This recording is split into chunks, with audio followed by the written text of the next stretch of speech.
अगर आपने अपनी ब्रीथिंग पर कंट्रोल पा लिया तो फिर आप अपनी लाइफ को कंट्रोल करना शुरू कर दोगे, क्योंकि ब्रीथिंग एक सुपर पावर है और मैं चाहता था कि मैं इसको 1 साल पहले सीख जाता। मैं अपने कमरे में बैठकर पढ़ाई करने का नाटक कर रहा था, पर मैं इस स्कूल सिस्टम से बहुत ज्यादा परेशान हो गया था। मुझे किसी बिजनेस में अपना सारा टाइम डालना था, पर यह स्कूल सिस्टम मेरा 8 घंटा ले रहा था। अब उसी कमरे में मेरे पापा और मम्मी भी स्कूल के बारे में बात कर रहे थे। फिर उस समय जब मैं किसी भी बिजनेस में स्टिक नहीं था, मैंने अपने पापा से बोला कि पापा मुझे अपना स्कूल छोड़ना है। और उसके बाद मेरे घर में जो चिल्लम चिल्ली मची, सब लोग मुझ पर चिल्लाना शुरू कर दिए। मैं सोच नहीं पा रहा था मुझे करना क्या है, मेरा माइंड पूरा चला गया था और मैं बहुत ज्यादा गुस्सा फील कर रहा था। फिर पापा कमरे से बाहर गए और मैं वापस से अपने भाई और अपनी मम्मी को स्कूल सिस्टम की बुराई बहुत तेज से चिल्ला चिल्ला के बताना शुरू कर दिया। और उस समय पापा कमरे में आए और वापस से मुझ पर बहुत तेज चिल्लाना शुरू कर दिए।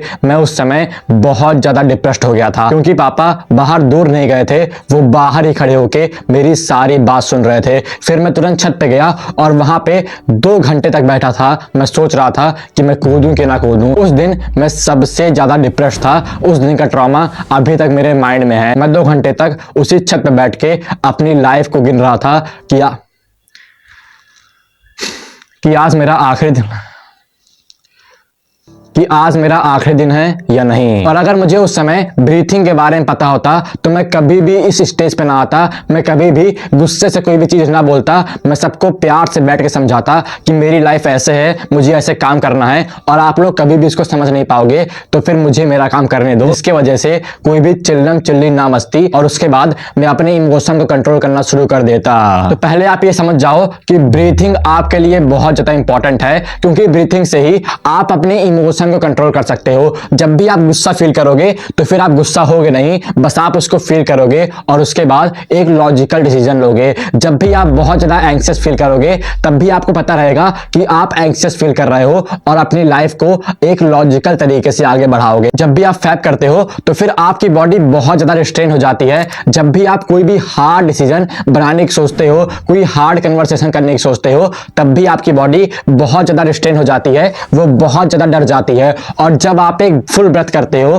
तो फिर आपकी बॉडी वापस से खुल जाती है, आपकी पूरी फ्रंट बॉडी अनलॉक हो जाती है, आपका पोस्चर सही हो जाता है और आप बहुत अच्छे से अपने डिसीजन को बना सकते हो। तो चलिए जानते हैं हम लोग का पहला ब्रीथिंग मेथड, जो कि डेविड डाइडा ने दिया है, जो कि एक बहुत बड़े स्पिरिचुअल टीचर हैं। और इस ब्रीथिंग मेथड का नाम है ब्रेथ थ्रू योर बॉल्स। तो इस ब्रीथिंग मेथड में आपको अपनी पूरी फ्रंट बॉडी अनलॉक कर देनी है, जिसकी वजह से आप बहुत ज्यादा अच्छा फील करोगे। आप कभी भी कोई भी एक्शन लेते समय डरोगे नहीं। मान लो आपको बहुत सारी गर्ल्स को अप्रोच करना है, पर आप हर समय डर जाते हो, आपको उस गर्ल से अट्रैक्शन है, तब भी आप वो एक्शन नहीं ले पाते हो, क्योंकि आप हर समय बहुत ज्यादा रिस्ट्रेन फील करते हो। आप अपने कोर को बहुत ज्यादा टाइट बना लेते हो और मैन की बहुत सारी एनर्जी उसके कोर से ही आती है। और इस ब्रीथिंग में हम लोग अपने कोर को ही रिलैक्स करेंगे। तो इसके लिए आपका कोर, आपका पेट सबसे पहले आगे आएगा, उसके बाद आपका चेस्ट ऊपर आएगा, उसके बाद आपको एक्सहेल नहीं करना है, आपकी सारी फीलिंग आपके बॉस में जाएगी, कुछ ऐसे। अब आपकी सारी फीलिंग आपके चेस्ट में आनी चाहिए। इसके बाद आपको एक्सहेल नहीं करना है, आपको ब्रेथ लेती जानी है और अपनी बॉल्स को फील करना है।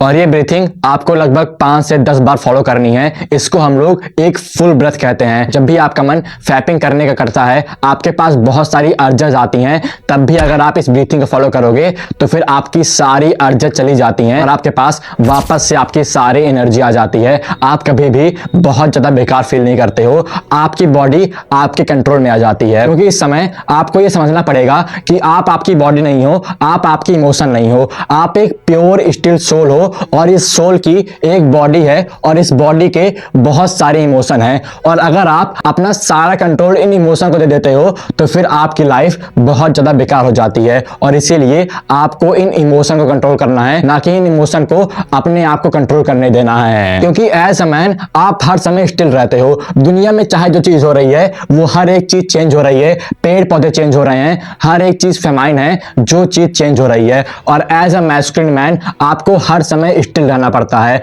और अगर आप अपने इमोशन के कंट्रोल में आओगे तो फिर आप कभी भी स्टिल नहीं रह पाओगे। और इसीलिए जब भी आप ढंग से व्रत करते हो तो फिर आप अपने इमोशन से हट जाते हो और एक मैस्कुलिन मैन बन जाते हो। और एक और चीज, व्रत के समय आवाज निकालना बहुत ज्यादा नॉर्मल है, इसीलिए आप शर्माया ना करो कि मैं अगर व्रत करूंगा तो बहुत ज्यादा आवाज आएगी तो लोग क्या बोलेंगे। प्राउड से अच्छे से व्रत करो जिसके वजह से आप रिलैक्स हो जाओ। और इस टैक्टिक को आपको हर दिन 15 बार फॉलो करना है, जब भी आपका मन करे बीच बीच में रुक के भी। और इसके बाद हम लोग का दूसरा ब्रीथिंग मेथड है the Wim Hof breathing method. You ever talk to Wim Hof? I know Wim. The guy went to f***ing the top of Everest barefoot. And enduring almost 2 hours in a container full of ice. His radical demonstrations have garnered him devotees and skeptics in equal measure. From the Netherlands, Wim Hof. Simple breathing technique and ice. Do you ignore the pain or do you embrace the pain? Or do you literally not feel any discomfort? I don't feel that pain. I love it. अब इस breathing method को अगर आप हर दिन follow करोगे तो फिर आपको कभी भी बुखार नहीं होगा, आपके पास कोई भी बीमारियां नहीं आएंगी बस इस ब्रीथिंग मेथड को फॉलो करके। अब कॉमन सेंस की बात है कि आपको किसी भी घटिया हैबिट को, वीडियो गेम को, जंक फूड को फॉलो नहीं करना है, नहीं तो बीमारियां आपके पास आ ही जाएंगी। पर अगर आप सारी अच्छी हैबिट फॉलो कर रहे हो तब भी इस ब्रीथिंग से आपको बिल्कुल भी बुखार नहीं होगा। अब हम लोग ये जानते हैं कि आखिर विम हॉफ है कौन जिन्होंने इस ब्रीथिंग मेथड को बनाया है। अब विम हॉफ एक ऐसा व्यक्ति है जो माउंट एवरेस्ट में, जहां पे लोग बड़ी बड़ी जैकेट में ऑक्सीजन मास्क को लगा के सारे अटैचमेंट को लेकर चढ़ते हैं और तब भी बहुत सारे लोग मर जाते हैं, उस माउंट एवरेस्ट में वो बंदा अकेले बिना किसी अटैचमेंट के बस एक शॉर्ट पहन के गया था और उस पूरे माउंट एवरेस्ट को चढ़ गया था। और इसके साथ साथ विम हॉफ के पास 49 वर्ल्ड रिकॉर्ड हैं। वो सबसे गर्म डेजर्ट में 10 घंटे तक बिना पानी के दौड़ा था। वो सबसे जानलेवा तूफान में 4 दिन तक सरवाइव किया था। सबसे ज्यादा कोल्ड उसी ने सहा था और पूरे दुनिया के सबसे कोल्ड रिवर में सबसे देर तक विम हॉफ ही बैठा था और तब भी उसके पास कोई भी बीमारियां नहीं आई थी और वो अभी तक जिंदा है। तो आखिर इस मेथड में हम लोग की बॉडी के साथ होता क्या है जिसकी वजह से कोई भी डिजीज हम लोग के अंदर नहीं आती है। तो जब भी आपका इम्यून सिस्टम रिलैक्स होता है तब बाहर के बैक्टीरिया को एक मौका मिल जाता है आपके शरीर के अंदर घुसने का।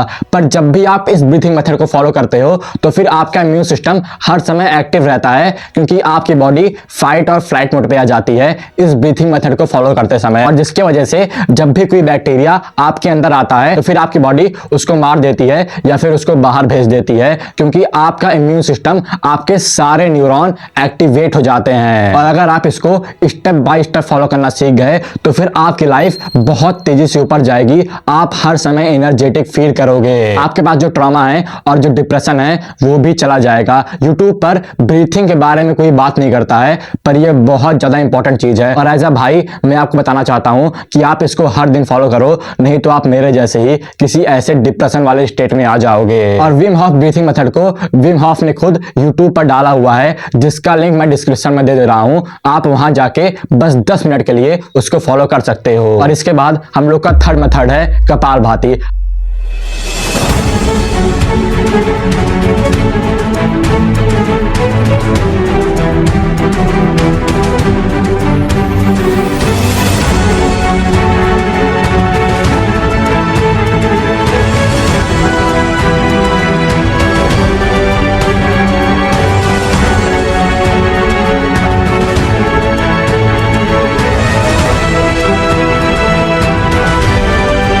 अब कपालभाति के बारे में सब लोग जानते होंगे जो इंडिया से ही आया है और जिसकी वजह से जब भी आप इसको सुबह सुबह करते हो आपकी पूरे बॉडी में बहुत तेजी से ब्लड फ्लो होना शुरू कर देता है और आप सुबह सुबह ही बहुत ज्यादा एनर्जेटिक फील करना शुरू कर देते हो। अगर आप सुबह सुबह उठते हो और बहुत ज्यादा आलसी फील करते हो तो फिर जब आप इस ब्रीथिंग मेथड को फॉलो करोगे तो फिर आप हर समय एनर्जेटिक फील करोगे सुबह सुबह उठते ही। और इससे आपका इनर ऐप भी डेवलप होता है जो किसी और एक्सरसाइज से नहीं होता है। कपालभाति करने से ही आप अपने इनर ऐप को डेवलप कर सकते हो। अब कपालभाति में आपको अपनी सांस को बहुत तेजी से छोड़ना है और उसके बाद इसको लगभग 120 बार फॉलो करना है।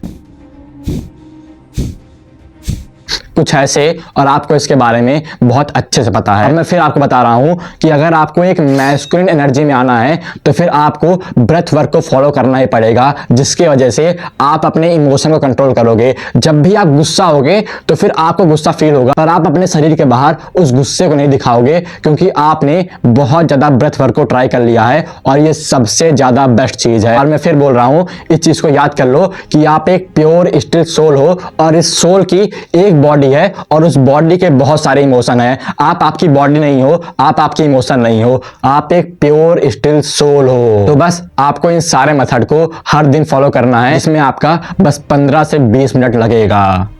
शुक्रिया।